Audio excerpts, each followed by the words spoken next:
This episode is brought to you by the Mercury Group.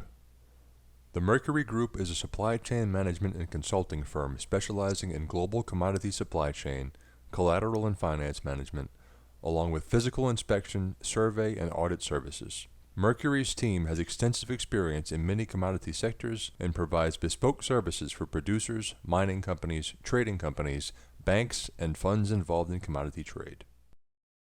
Welcome back to Between the Levees. I'm joined today by Mr. Anton Posner, the CEO of the Mercury Group. He is a SUNY graduate from the early 90s, and he is fresh off, I believe, his fourth interview on Bloomberg Television Live, talking about some global shipping issues. So, Mr. Posner, thank you for joining me. Great to be here, Tim. Yeah, love it. Awesome. Well, tell me first, how did you get involved with Bloomberg? Oh, yeah, I think it started with a dialogue with some of the Bloomberg print media people in New York in relation to commodity trade. So it was talking about supply chain issues in relation to steel, non-ferrous metals, aluminum. So started a dialogue with some of the team there. Then we reached out. I had reached out to the people that do one of the Bloomberg podcasts, actually, Tracy Alloway, who is doing a story on the shipping crisis back during the pandemic when all the ships were, the container ships were piled up off the coast of California.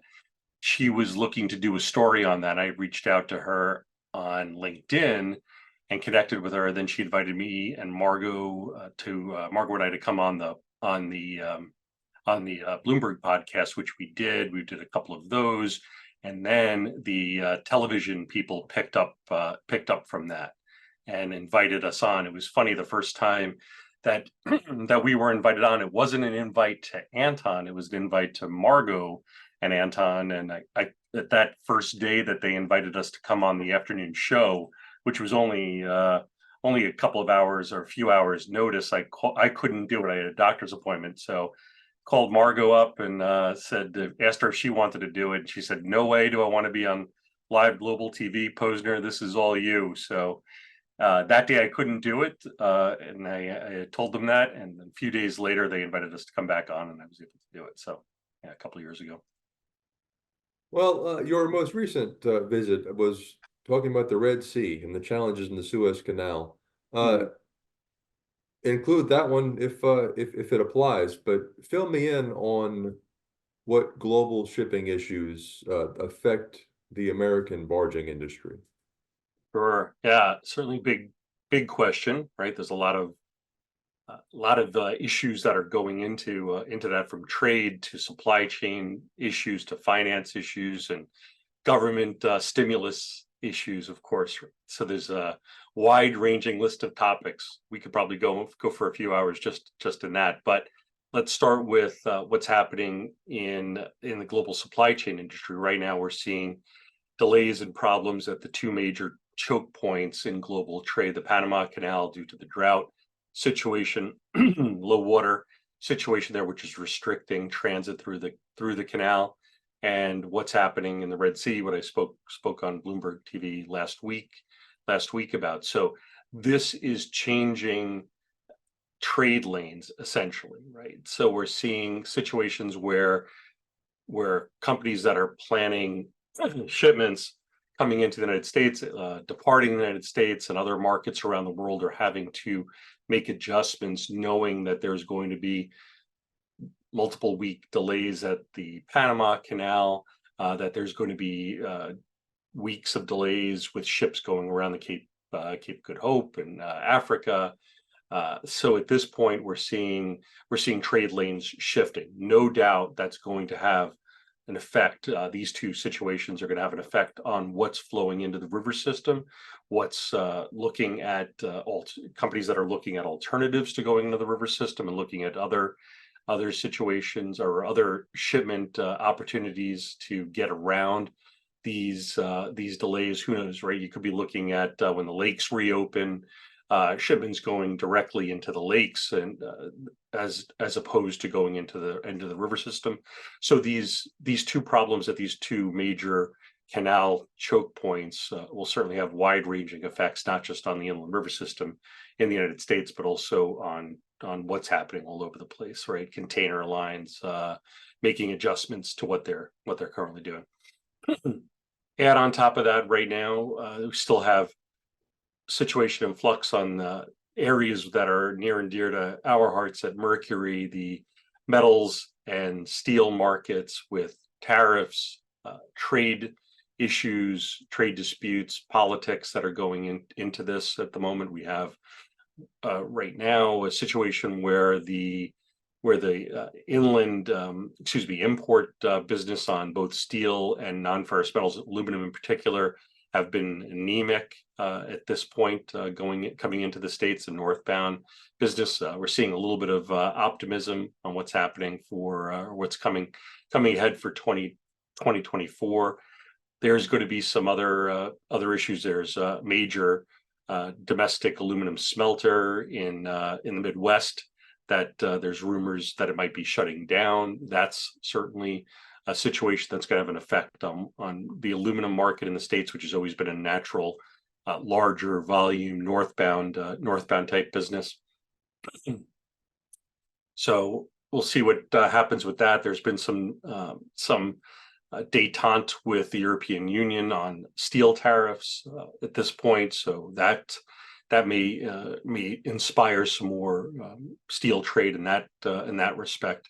And then there's the Inflation Reduction Act, the IRA, which is already seeming to have some stimulus effects on American production, creating more opportunities for domestic producers in certain commodity businesses. That's going to start having some effect on what's flowing on the river system. So a lot of different factors, right, going on. And then throw into the mix the situation with water on the inland river system, which seems to be getting better at this point. We all held our breath through the fall that we didn't have a repeat of the challenges that we had in 2022, which thankfully seem to be a little bit more moderated this year, right? Yeah, I'm sure I'm thinking, Tim, of no doubt dozens of more items that we could add to that list of what's affecting river commerce, right? Maybe we'll have you back on in a few months and talk in depth on a few of those points. But you mentioned low water in the Panama Canal, and of course your Bloomberg visit was about, among other things, security for the Suez Canal. What security issues are there over there? And for the Panama and Suez canals, if they're, say, unavailable for use, how much time and fuel does that cost companies to not utilize those two options? Yeah, so let's look at the situation in the Red Sea and the Suez Canal, which has been most fresh in my mind since preparing for Bloomberg a few days ago. The situation there is been very much in flux. A couple of days ago, Thursday, when I did the Bloomberg appearance, things were starting to work towards getting a little bit better. Some of the container lines had started to announce a return of going into the Red Sea and heading towards the canal. And then yesterday there was 2 attacks within the same 24-hour period on a Maersk container ship, a Singapore flagged Maersk container ship. There was a missile attack on the ship by Yemeni armed groups, and then Yemenis sent 4 small patrol craft, or 4 small attack craft rather, to go assault the ship. Maersk had an armed security team aboard the ship and tried to repel the attack with apparently fire coming from the security team on board the ship. At the same time, they put out the call to the international coalition. The U.S. Navy responded with helicopters, with helos that they sent in to respond. The Yemenis started firing at the Navy aircraft, and the U.S. Navy responded by sinking 3 of the small boats and killing the crews aboard those aboard those boats. The last one escaped. So this potentially is escalating the situation. The coalition so far, led by United States and some our NATO allies, have not taken the step of attacking the Yemeni missile and drone originating positions in Yemen at this point. So it's been a very measured response, just responding to what assaults have been coming. But so the question is, what's next? Right now that Yemeni blood has been spilled and there's been a direct conflict with the U.S. Navy, what's coming next, right? I'm starting to be of the opinion that it may get worse before it gets better. I hope I'm wrong on that, but it doesn't seem like it's de-escalating as much as I would have hoped several days ago. So always also making the statement of, think about how many larger conflicts globally started with maritime incidents to both merchant and military shipping, right? You go back to the Gulf of Tonkin, to the Maine and Cuba, to the Lusitania, right? So there's not a great track record of maritime incidents leading not to or not leading to escalation, rather, right? So it's always a passion point on something. So God forbid a merchant ship is severely disabled, destroyed, right, sank, or something along those lines, right? What are we going to see happening? And as far as these Yemeni efforts, we'll call them, is it terrorism? Is it piracy? Are they trying to capture this cargo, hold hostage the people? Is it all about money? I mean, yeah, it's all of the above. It seems like, and I think that there's not necessarily a very, very well thought out strategy on the side of the Yemeni Houthi groups, but I could take it for what it's worth, right? I'm not a geopolitical analyst. I'm a logistics guy in the end of the day. However, we know from what transpires, right, with these groups, as we've seen in other parts of the world, right? There's not exactly a tight command and control structure. So you have different factions within these groups that have different agendas. So the ones that want to capture the ships, like was done to a car carrier, bring it into a Yemeni port, hold it hostage until there's some cessation of hostilities in Israel and Gaza, or there's just a desire to inflict pain and kill people. I think there's a multitude of goals out there by different factions within these groups at this point. So not quite sure that there's one authority to even negotiate with that could put a stop to this at this point. And then you add what's happening with Iran and the support there, the attack on a chemical tanker in the Arabian Sea off the coast of India, a whole nother aspect to the mess too. well, looking over LinkedIn, your profile on LinkedIn, it looks like about a 32-year career, 5 years as a third mate on ocean vessels, of course, a SUNY graduate, as I mentioned, and a lieutenant in the Navy Reserve. Is that all accurate? Correct. Although my merchant as a merchant marine officer, as a licensed officer, I didn't sail as an officer. So came out of New York Maritime College at Fort Schuyler with my third mate's license and promptly stayed ashore. So I had the license. So licensed officer, did my 4 years at Maritime as a cadet, and including training cruises and some sea time on merchant ships as a cadet. But Tim, I always tell people, I said, I realized at that point I didn't have any salt in my veins. I was good staying shoreside.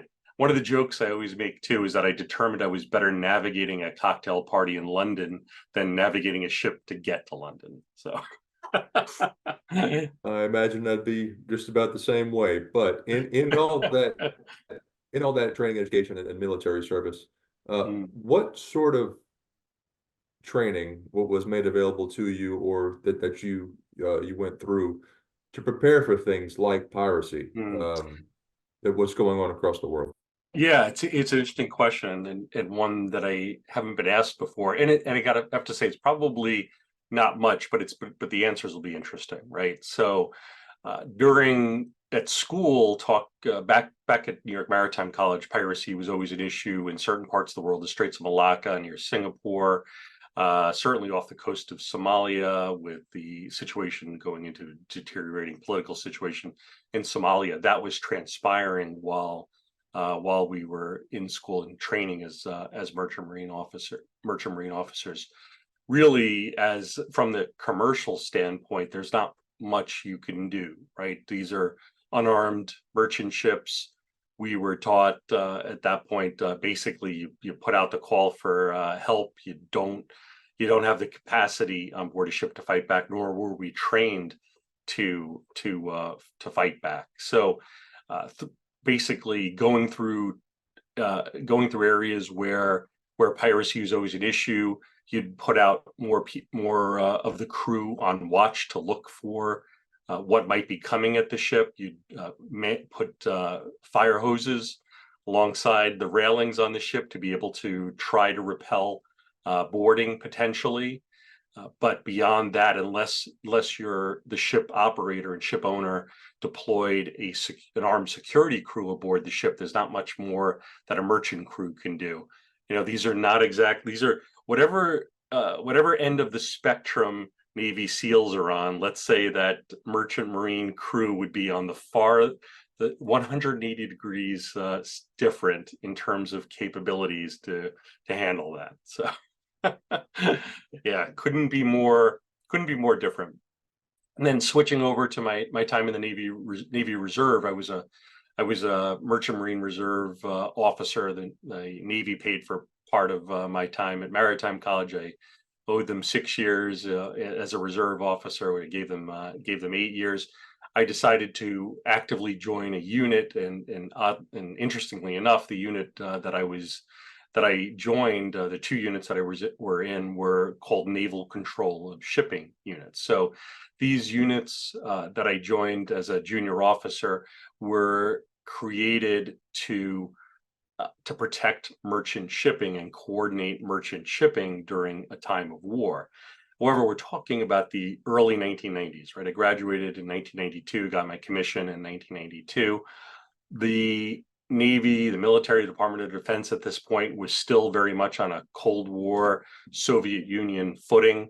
The Soviet Union lowered its flag over the Kremlin when I was on the bridge of the USNS Sealift Arabian Sea, crossing the Gulf of Mexico in December 31st, 1991. So I remember listening to the radio on board this Navy tanker on our way back, carrying jet fuel, carrying jet fuel down to Navy base in Rodman, Panama. So this was a time still when the Navy was still focused and the military was still focused on the Soviet Union and large global conflict. So our naval control of shipping units were still at that point functioning under the premise of convoys, right? World War II style convoys. I did a couple of weeks in Norfolk at the naval base in Norfolk and anti-submarine warfare school, right? We know the Houthis do not have an effective submarine force.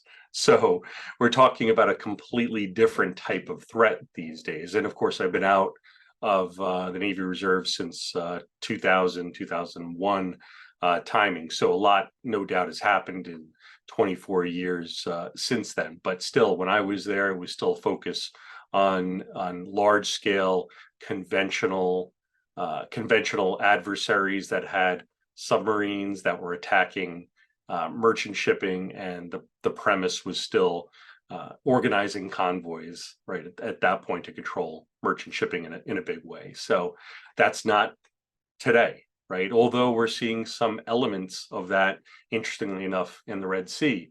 Maybe not large scale convoys of multiple ships, right, but escorts going through. This has some elements of our World War II sea lift right there, to avoiding threats. And these threats are not coming from enemy submarines, but rather drones and missile and ground launch missile strikes on commercial shipping. So yeah, it's kind of interesting, right? That background there.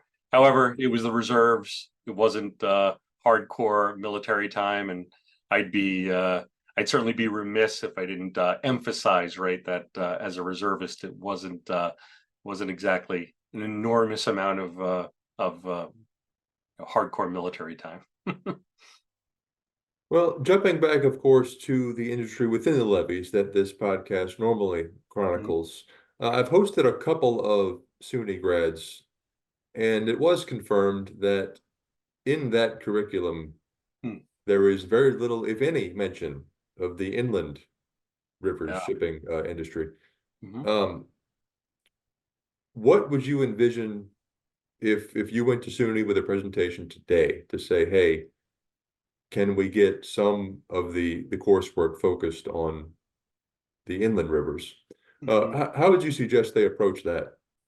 Yeah, I think, and that's a great question, Tim. Right? It was certainly it's something that Margot, my business partner, right, and I have spoken about extensively. Coming out of school, and a few years later, after graduation, going into going into a business that was so heavily focused on the inland river system, it was remarkable to me, to Margot, eventually when she came into the business, how little guidance and understanding we had about the inland river system and barge freight in general, and what's happening and how important it is and how vital it is. So I think, to be as blunt as possible on this, the maritime schools, whether it's New York Maritime or the other state schools or Kings Point, and possibly some of them are implementing this. So I don't want to blanket it as if they're not doing anything. Maybe they are, but there really needs to be, at the very least, a course on inland river commerce and trade and operations, right? To some extent, we had some classes on tug handling and operations to some extent, but it was nowhere near the understanding of what's happening on the river system. And it was eye-opening when I was a young 25-year-old and first going into a company that had an extensive river and barge operations business, barge business. So yeah, there needs to be a class. And I've spoken at SUNY Maritime, at Maritime College, and I've spoken at Kings Point over the years, although it's been a bunch of years since the last time I did it. But during those times when I spoke at the business of shipping classes or logistics classes, I've always brought an element to it of the inland logistics, the barge and river system. Talked extensively about that during those times when I've lectured at those classes. And it's always been something that's been eye-opening. Add that to some fun logistics and trade stories, and you really get a class going. I always enjoyed speaking at the schools because you'd get such great response. And afterward, as the class was ending, there'd be a line of cadets or midshipmen waiting to come up and talk afterward, that had a lot of interest in being in a part of the business, right, that they really didn't have a lot of exposure to in school. So I always joke too, Tim, that my retirement job is going to be teaching a class in logistics, supply chain, global trade. I'll let my beard grow long and find some university in the Caribbean and be like 2 days of professor and sit on the beach the rest of the time. So teaching some supply chain class and just telling stories of crazy metals traders and problems on ships and barges for the rest of my days. Sounds like a hell of a goal. I hope you do Right? realize that, and maybe one day I'll sit in on that class remotely or something. But Exactly. of course, I think your LinkedIn profile showed SUNY from 88 to 92. Fill me in on Right. your life up until 1988, and what Hmm. drew you to that line of work. Yeah. So back in high school, I was laser focused on being a regular Navy officer. I was focused on going regular Navy and being active duty. So my goal when I was in high school, and I was never never a great student. I was a very B average student in school. So I wasn't going to the Naval Academy. I wasn't getting an ROTC scholarship or anything. But one of my neighbors growing up here on Long Island was at Maritime, New York Maritime College. So I learned about the school through her, and really interested me. Visited the school, totally fell for it. I thought it was a great opportunity. Again, at this point, I was still focused on being a regular active duty naval officer. So I was very much under the premise of I want to travel and see the world and go to sea and do that. So so I enrolled at Maritime College. First year there, I was still focused on going regular Navy. I joined the NROTC, Navy ROTC unit at the school and participated in that. At the time, it was about halfway through my 4 years at Maritime College that I realized I didn't think that being an active duty naval officer was for me, and that I was more going to be more focused on the business of shipping. However, I still wanted to serve. The Navy was paying for part of my tuition at Maritime College, so I decided to go with the reserve commission instead of an active duty commission. And that's when I started focusing on the commercial aspects and trying to figure out what I was going to do. I can't say that I had it. It was exactly clear on that, but I knew that I wanted to go into business aspect and stay shoreside at that point. So get to senior year, that's when I went on board that ship I referred to earlier, the USNS Sealift Arabian Sea, for Christmas and New Year's break. So it was 2 weeks. I flew down to Houston, got on board this Navy Military Sealift Command tanker. We carried a cargo. I was a cadet at that time, right? Carried a cargo of jet fuel to the Navy base in Rodman, Panama, on the Pacific side of the Panama Canal. It was a fantastic experience. It learned a lot, and Christmas at sea in the middle of the Gulf of Mexico with the MSC contracted crew aboard the ship. Fantastic, interesting couple of days in Panama City outside of the Navy base there in Rodman, and then the trip back as a cadet, being sent down into the empty tanks to sop up remnants of jet fuel. I still think I must have lost how many brain cells right at this point. It probably explains a lot, how many brain cells breathing in those jet fuel fumes from those few days, from that day of cleaning up the hold.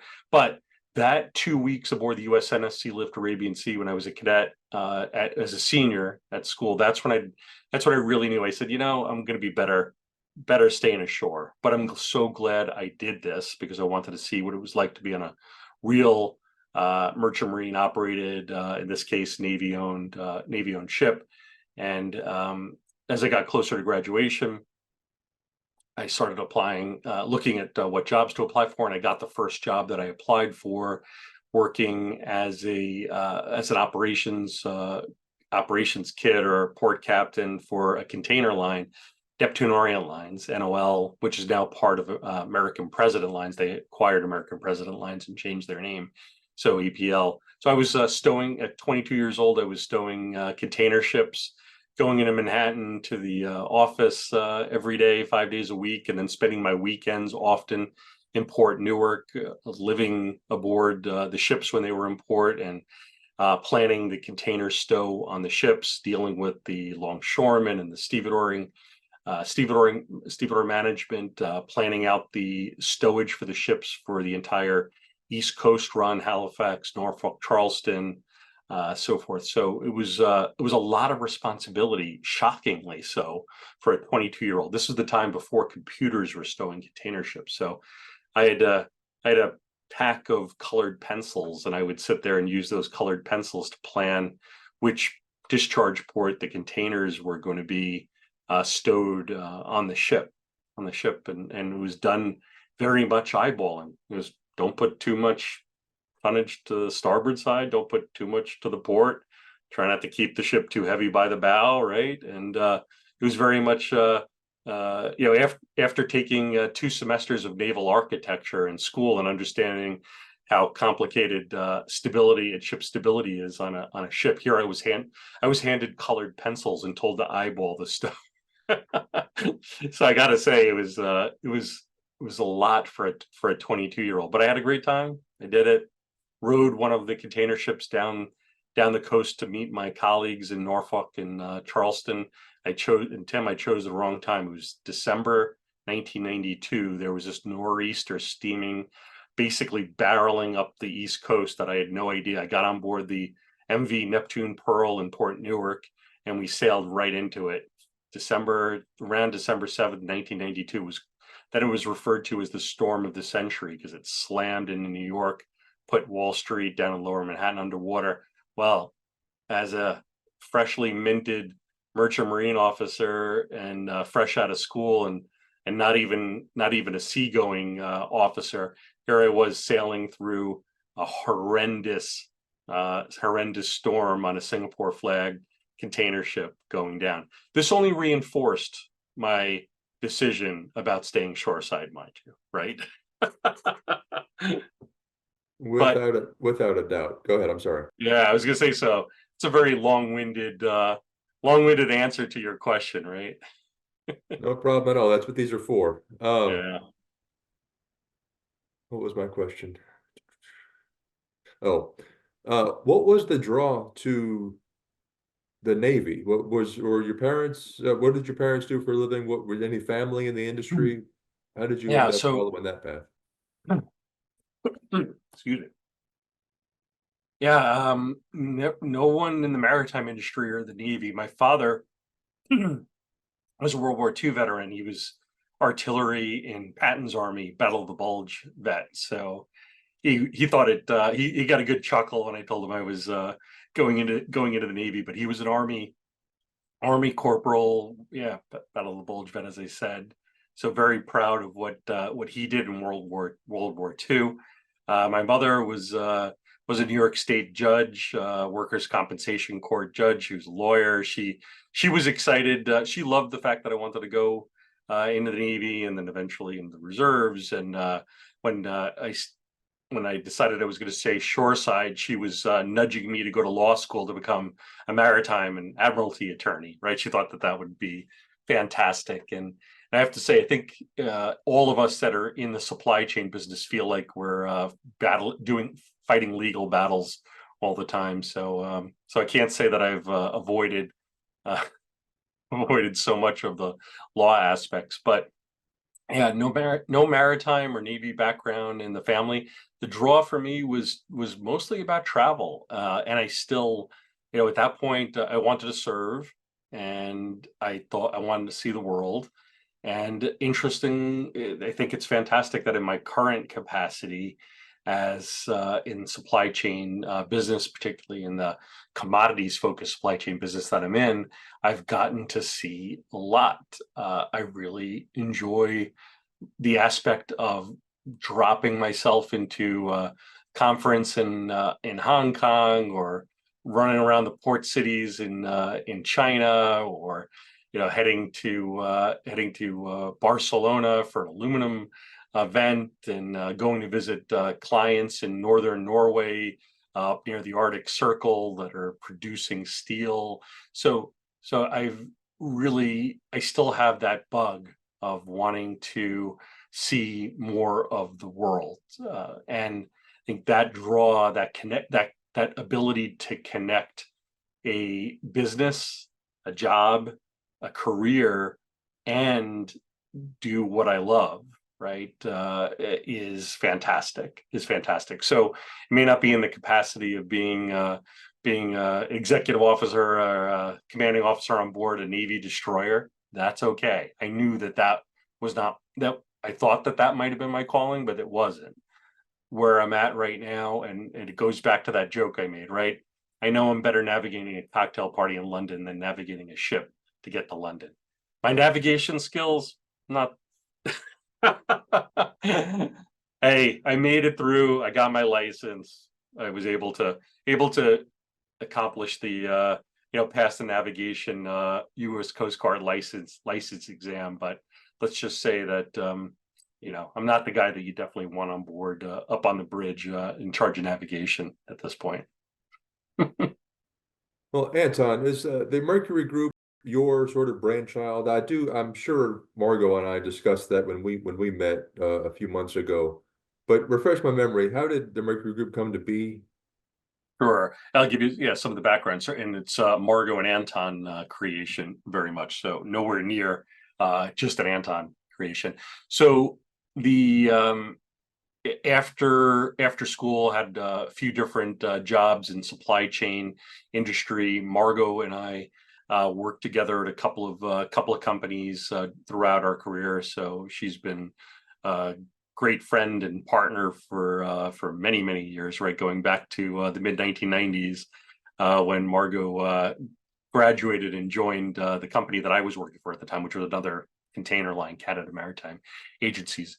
Anyway, 2010, kind of rewind back to 2010, we were at another company. We had the opportunity to create the US operation of a Singaporean logistics and London Metal Exchange warehousing company called CWT Group.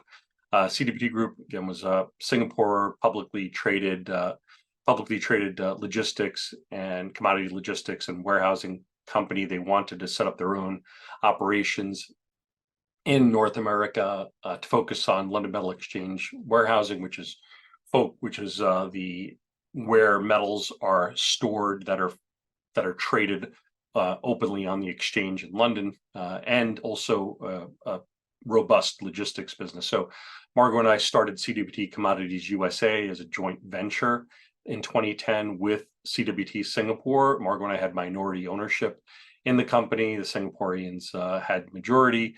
We worked, tried to build that business for about 7 years. It was successful in a lot of ways, not successful in some ways, particularly on the warehousing side.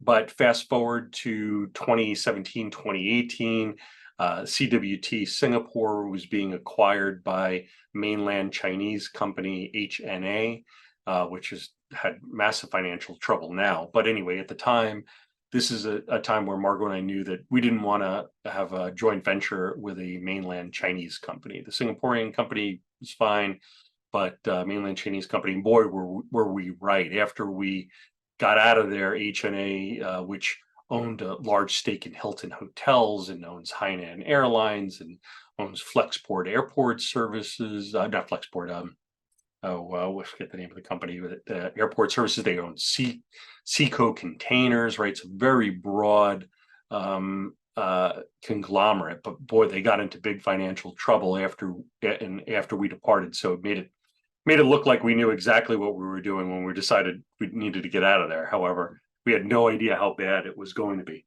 Anyway, this is a time where we were trying to figure out what to do next. We had a great client following and great client partners, trading companies that we were working closely with. And Margot and I, after a short stop at another company that we thought would make sense to bring our business to, but it wasn't a good fit, we decided that the entity didn't need to be somebody else's entity that we merged into. Our clients at this point were telling us, why don't you just start your own business at this point? It's Margot and Anton we want to work with. It's not some other name. Who cares what your email address is, right? As long as it's you guys. So at that point, it was finally the realization that we were the reason that people were sticking with us, right? Not because it's some bigger company. So we established Mercury Resources, and it started actual operations in the spring of 2018. And all our clients came with us, every single one. Every client that we had prior to Mercury Resources formation was on board when we started up Mercury operations. So, looking back to those days in the spring of 2018, right, it was basically a business of Margot and Anton working from our home offices, just the two of us, and getting things set up and setting up rail freight accounts and getting moving barge line contracts over under our clients' names, but with Mercury managing them at this point. We grew the business really out of nothing. We're talking about spring of 2018, a bank account that pretty much had nothing in it to an organization now where we're about 10 people in various points in the Americas, and expanded the business into a few different business units as Mercury Resources, which is the core inland logistics business that maintains the partnerships that we have on the ocean freight side with our partners at IFCOR Galbraith for bulk freight and Mallory Alexander on container freight. And then there's Mercury Transportation Solutions, MTS, which we partnered with one of our old colleagues, Brian Kosteff in Houston, and BMAC Logistics in Pittsburgh to create a truck freight focused unit and integrated logistics unit. That's Mercury Transportation Solutions, and that's been a fantastic success. Brian is a great partner, and excited about where we're going with that. We're really doing all kinds of different aspects of supply chain under the Mercury Transportation Solutions joint venture that we created with Brian and with BMAC Logistics, including rail freight, containerized freight, other ocean freight aspects. And then the other one is Mercury Inspections, which is our collateral management control business. It's certainly a passion of Margot and mine Margot and I to bring sanity to the commodity trade, where there's been an enormous amount of fraud. That's a whole nother episode, Tim, right? I could talk about the fraud that's gone on with fake shipments and fake cargoes, Trafigura's gigantic fake nickel scam that transpired earlier in 2023, right, with 1,000 containers of rocks instead of nickel. What we're doing with Mercury Inspections is we're working for several banks, providing audit services and services to go out and have our subcontractors measure the height and angle of repose of coal stockpiles to verify tons that are in stock. We're reviewing trade conditions and documentation with our bank and finance clients to make sure that what's transpiring is actually not or actually, let's say, passing the smell test, right? But it also encompasses sending inspectors out to count steel billets or bundles of aluminum and bundles of copper, verifying what's in stock when the banks are providing physical finance for those commodities. So we're working on expanding that Mercury Inspections business also. So yeah, that's a quick overview of the Mercury Group and how we started it. But we're how many years on now, from 2018, coming up on 6 years in the spring, and it's grown fantastically or organically, right? Without acquisitions, without raising equity or raising debt. It's been great, right? To be able to do that just organically, just through hard work and trust. It's been key. And so I always say we're a fiduciary for our clients. That's the best way to describe what we do. We're not a broker. We don't take positions on barge contracts and then add mystery margins on top. When we're working for our clients, we are a fiduciary and we're an advocate for our clients. It's our job then to shop the market, to create competition, to help our clients and guide them to making decisions on supply chain matters that's in their best interest. So we very much take the responsibility as a fiduciary, and we use that financial term fiduciary very specifically, right? Because we're there only representing our clients, and not as we like to say, the mystery margin brokers that just try to hide margins in everything. Not our style. Well, focusing on the barge industry, the inland barge industry here. Fill me in on the process, I guess. If a customer calls and says, I have 80,000 tons of cargo X and I need it import Mhm. into the US, put in barges and delivered. Um, Mhm. do you have any stake in the ownership of the cargo itself, or are you strictly managing the supply chain? Yeah, so strictly managing supply chain, and this is a good example where our fiduciary role comes into play.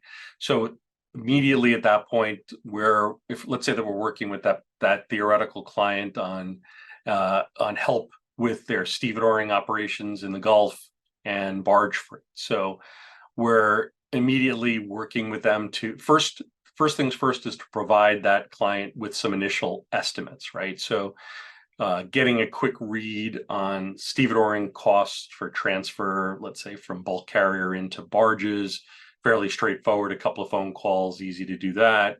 A few phone calls to our barge line partners, then to get some ballpark indications from them. So we will typically start off with wanting to get our client an estimate of where things stand, and that might be a range, right? So maybe $2 to $2.50 a ton transfer ship to barge in the New Orleans area, and let's say 20, in the low, we might say in the low 20s per short ton for barge freight to the upper Ohio River, right? Cincinnati to I don't know, East Liverpool range, and giving that guidance. But more importantly, at this point too, is where we want to give guidance to our clients, and particularly the ones that are not accustomed to barge freight, but we also give them trade guidance here on where to build in extra cushion and miscellaneous costs into the calculation, right? So just putting down the stevedoring cost and the barge freight rate in and of itself for them to digest is not sufficient, right? We also need to give them guidance on the terms, right? If they're, let's say, the terms on the vessel. So if they're handling the ocean freight on the vessel, if we're not handling it, those vessel discharge terms need to correspond as best possible to what the stevedores can guarantee. And often they're not back to back. Most often they're not back to back. And therefore there's an opportunity for extra cost in there, whether it's the time that the notice of readiness is going to be accepted and when time is going to start to count on the ship. That's a big part of it too. Also, how many tons per day the stevedores are willing to guarantee, how many workable holds there's going to be on the ship. So there's a multitude of issues that need to be addressed to properly guide a client on what's and hold their hand so that they're not taken by surprise on what could be pretty significant money items there. So we do that. It's going the extra mile to play that fiduciary role and say, it's not just the rates, it's also the terms here. And those terms that, if they're not analyzed, negotiated properly, they can have pretty significant monetary effects on the P&L for that particular trade, right? And going to the barge side too, it's also reminding the client and insisting that they keep a buck or whatever, right, in the calculations for probable barge demurrage, right? If we're talking about a large slug of barges, 7 barges arriving upriver at the same time, there's going to be a delay, right? And there's going to be extra days used. So working with our clients to make them understand how to properly put a P&L together for a physical trade is how we look at it. It's not just quoting rates, right? But it's protecting the P&L. And so a phrase I like to use often with our clients, we're here to protect the P&L, protecting the P&L. So once estimates are put together and the client sees that it makes sense and the trade potentially makes sense, then we'll go and work on firming things up. Then it's going into the market. Then it's asking stevedores to quote the business based on a specific tonnage, timing, terms, the T's, right? Tonnage, timing, terms. Always another phrase, right? Man, I'm getting old, Tim. I got a lot of phrases at this point in my life, apparently. But and then on the barge freight side, right, we're determining, okay, which barge lines make sense for this business. There's the barge lines that like the Ohio River, the barge lines that like the Upper Mississippi River, the barge lines that like Tennessee River or Mobile origin, right, which is others that are not your New Orleans focused barge lines. So it's then putting out RFQs to those barge lines, but we're transparent. We always keep our management fee separate. Barge brokers love to add margins on top of barge freight, and then when there's fuel surcharge, they get a fuel surcharge on their margin, right? We don't play those games. Think about that, right? Barge broker sticks $2, a buck or two in the barge freight, and then when there's a 24% fuel surcharge, they're getting 24% on their margin also. That's not going to buy fuel, that's going to buy Starbucks. So so let's being a fiduciary also means protecting our clients from that kind of dishonesty, shall we say, right? So and so that's our job, right, to go out and solicit offers, and not only to provide guidance just purely on rates, but also on service and quality of service and the ability for to get things done, right? If we see that there's a barge line or a stevedore that we know is having problems, I don't care if they're 25 cents a ton lower, we need to address that. So we don't want to guide our clients into a situation where they made just a pure monetary decision, but now ending up with a problem that's going to cause more monetary problems. Well, one final assuredly simple question to finish this up, but if you can paint me a picture of a current snapshot of the import-export environment in that of the Gulf as it pertains directly to the barging industry, and what the outlook may be for the near future. Mm-hmm. Sure. Yeah, it's the time of year, right? We're working on finalizing contracts. We're seeing, let's say in the Gulf, in the New Orleans area at the moment, talking about dry bulk and break bulk goods and commodities, right, which is our area. So, keeping away from the liquid side, which is not our area of expertise. But on the break bulk side in the New Orleans area, in Mobile, in the Gulf, there's a lot of competition on the stevedoring side. It's healthy competition at this point, not necessarily a healthy situation. There's probably too much capacity at the moment when it comes to stevedoring operations in some parts of the Gulf. So we're seeing hungry stevedores there.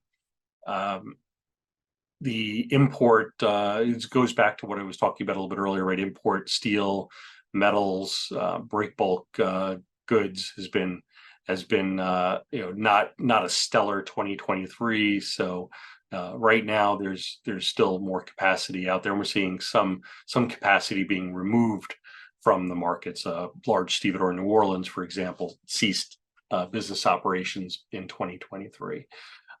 So we're seeing very much a situation that's a good way of describing that situation. The dry bulk stevedoring operations market in the Gulf, a little bit different. I'd say in New Orleans, the dry bulk stevedoring operations, which are focused on, of course, both import and export, are healthier. There's less competition. There's less players in that market. So there's a healthier market for those players in that market, and it means more work to really put something competitive together for our clients, which is fine. Barge freight market is working on northbound contracts for 2024. We're seeing some softening in these markets. There's been an ability to work rates down from initial first round numbers that were put out by the barge lines. So it's certainly not. It can't say it's a situation where the market has collapsed. No, not by any means, right? But it's a market where it's not as strong as, no doubt, as the barge lines would like. I'm sure you ask anyone from a barge line, Tim, right? You want it to be a situation where the book was already full and you didn't have to, negotiate. But it's every year it's different, right? It's a give and take. There's going to be another year where it's going to be a market where it's going to be stronger, and it's so we have to be out front on what's happening and intelligence on what's going on in the market, and identifying who are the players that are going to, again, not just low cost, but also quality too, right? And that can provide the service properly. So yeah, it's certainly a quick snapshot at this point in those very specific dry bulk and break bulk markets in the river system. But yeah, so seeing a situation where we're able to be a little bit more effective right now if we put the work into fine tuning, shall we say, right, on freight. Well, Anton, thank you very much for your time this morning. That will wrap this up. Maybe we can do it again sometime, talk about some more topics at length. How's that sound? Absolutely. Yep. Yeah. I could talk. Thanks very much. Talk to you soon. Thanks, Tim. This has been a production of Where You At Studios, LLC.